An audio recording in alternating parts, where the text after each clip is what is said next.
આ જગતની અંદર જેને જેને જ્યારે જ્યારે કોઈ વ્યક્તિઓને મા બાપ પ્રત્યે ધૃણા થાય ત્યારે બીજું કઈ ન કરવું, એક દિવસ અનાથ આશ્રમમાં આટો મારી આવવાનો. અનાથ આશ્રમ અંદર આટો મારો એટલે તમને જે મળેલી વસ્તુ છે એની તમને વેલ્યુ સમજાય, એની તમને કિંમત સમજાય. હા, અહીંયા ભગવાનની કૃપા એ કરીને હવે આ બધી કથાઓના માધ્યમથી બધા લોકોને મળવાનું થાય. ક્યારેક અનાથ આશ્રમના બાળકોને પણ મળવાનું થાય. તો અનાથ આશ્રમના બાળકોની જ્યારે આપણે વેદનાઓ સાંભળીએ એની, કારણ કે લોકો અત્યારે દાન બહુ કરે. હા, કાલે મેં એક મારા યજમાન છે બાબરિયા સુરત, એટલે મને એવું થયું, મેં તો શ્રાવણ મહિનો હાલે છે તો થોડું દાન પુણ્ય કરવું, એટલે મેં તો થોડુંક વસ્ત્રનું દાન કરવું છે. એટલે મેં એને ફોન કર્યો, તમારી ફેક્ટરી ઘરની છે તો મારે 8-10 જોડ કપડાં લેવા છે. તો મને કે સરનામું આપો ને, એટલે મેં કીધું મોકલી. મેં તો વાંધો નહીં. સરનામું આપ્યું તો પછી મેં એને કીધું તમે મને કહો એટલે પેમેન્ટ કરી દો. એટલે મને કીધું તમારા ગામમાં કથા થતી હોય તો 10 જોડ કપડાં હું તમને મોકલું છું મારા તરફથી, તમે ગામને દાન કરી દેજો. મહેશભાઈ અર્જણભાઈ બાબરિયા, રાજેશભાઈ ને મહેશભાઈ નામ છે. એટલે મને મોકલશે 1-2 દિવસમાં. એટલે કહેવાનું એ કે અમે આંગળી ચીંધીએ તોય દાન કરે છે, તો લોકો પોતાની રીતના તો કેટલું દાન કરતા હોય. તો દાન કરવા વાળાની તાણ નથી. ઘણી વખત તો તમે વૃદ્ધાશ્રમમાં જાઓ, હા, તો વૃદ્ધાશ્રમની અંદર લોકો એવા હચવાતા હોય ઘરે ન હચવાય. હા, એટલા પ્રેમથી હચવાતા હોય, કારણ કે એના આરોગ્ય અઠવાડિયામાં દર અઠવાડિયે દવાખાને કોણ દીકરો લઈ જાય, કંટાળી જાય, થાકી જાય. વૃદ્ધાશ્રમમાં દર શનિવાર ડોક્ટર આવે, એક ડોક્ટરની તપાસ કરે. હા, વૃદ્ધાશ્રમના દરેક દર્દીને જેને દાંત નથી એને શીરો કરી દે. હા, વૃદ્ધાશ્રમમાં જાઓ, જેને શરદી કફનો ભાગ રહેતો એને રાતે હળદર વાળું દૂધ મળે.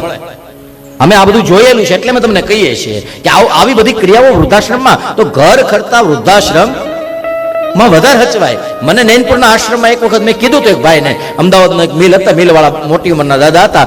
મેં એને પૂછ્યું રાતે, મને કે મેં એને કીધું મેં દાદા આમનો ઉદાસ કેમ રહ્યો આખો દી, મજા કરતા તો જે છે એ છે.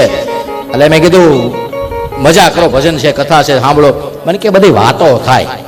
મેં કીધું એવું નહીં, અહીં તમને ખાવા પીવાનું બધું સારું છે.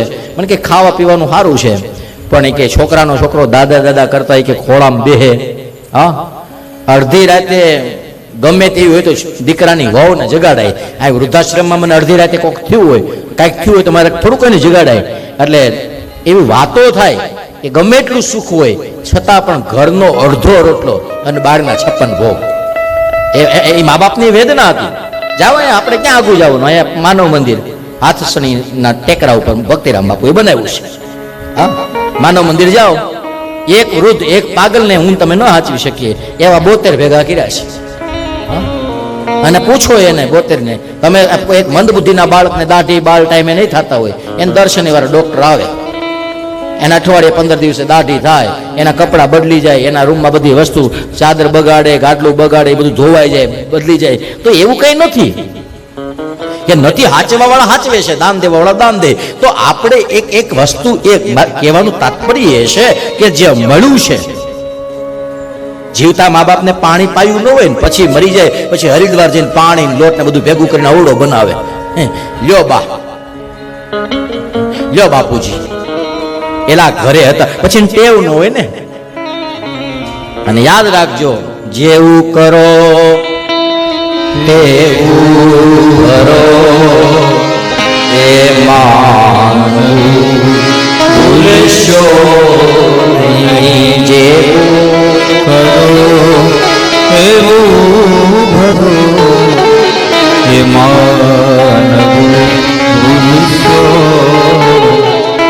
માણસનો અવતાર એક જ એવો છે કે જેમાં મને તમને પ્રેમ આપ્યો છે, પ્રેમની ભાષા